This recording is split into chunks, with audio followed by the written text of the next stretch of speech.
Cuando lo perdemos todo, estamos a las puertas de un gran milagro.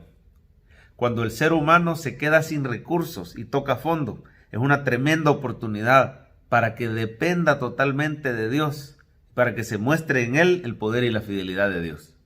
Conocí a un hombre, un muy buen amigo, que después de más de 20 años de vivir en Estados Unidos, allá tenía una familia preciosa, una vida ejemplar, su negocio, su iglesia, su hogar, sus hijos. De la noche a la mañana, literalmente lo perdió todo. Simplemente de una manera injusta, él no fue avisado o advertido, su estatus migratorio cambió y de la noche a la mañana, cuando vino a sentir, lo habían agarrado unos agentes del ICE, lo habían puesto en un avión para deportarlo y junto con otras personas deportadas vino a parar a su país natal, El Salvador, después de más de 20 años de ya no vivir aquí. Y habiendo dejado en Estados Unidos sus hijos, su esposa, su trabajo, su casa, su hogar, su iglesia, todo, lo perdió literalmente todo de la noche a la mañana. Eso sí, Dios fue tan fiel y tan misericordioso que aquí en El Salvador Dios le puso ángeles. Mire que Dios nos prueba, pero en medio de la prueba vemos su favor y su misericordia. Le puso personas que lo recibieran, él siempre tuvo donde congregarse, donde servir, donde quedarse. Hasta una persona incluso le prestó su carro, pero indefinidamente. Eso era casi como regalarle el carro para que él se pudiera mover, pudiera trabajar. Comenzó Dios a levantarlo. Para no hacerle larga la historia, terminó fundando una iglesia preciosa, grande, la cual él pastorea aquí en este lugar. Su esposa lo visita de Estados Unidos seguido, porque todavía hasta la fecha continúa el proceso para que el hermano pueda arreglar su situación migratoria y regresar a Estados Unidos, si esa es la voluntad de Dios. Pero lo más tremendo es ver cómo cuando se nos acaban los recursos, cuando lo perdemos todo, Dios se quiere glorificar en nuestra vida. Ahí en el capítulo 30 del primer libro de Samuel, vemos cómo David lo perdió todo de la noche a la mañana.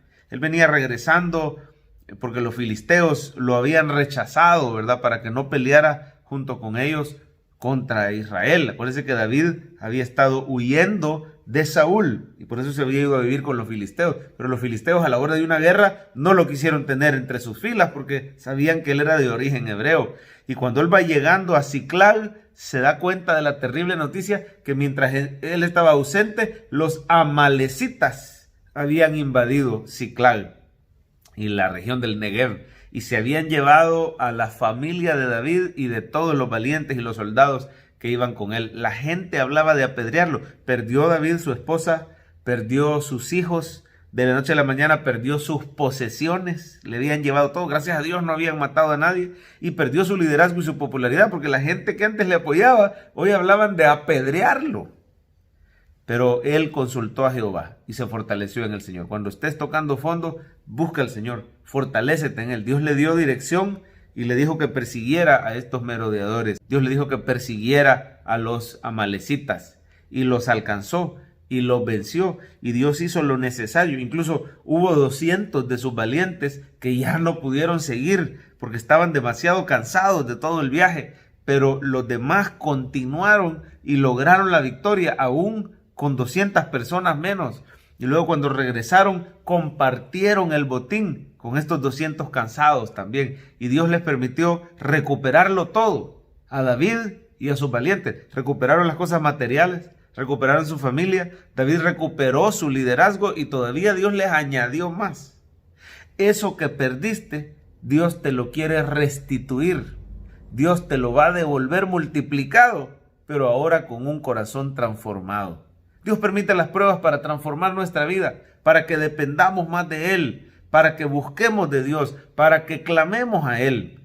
Sometámonos a su voluntad y en su momento Él nos va a devolver lo que el enemigo nos quitó. Él nos va a restituir lo que la oruga, el saltón y el revoltón se comieron. Se cumple la palabra que se da a través del profeta. Pero debemos tener paciencia, buscar al Señor y rendirle nuestra vida a Él. Si tú hoy ves este video y estás triste porque has perdido algo, Dios quiere que aprendas a depender 100% de Él.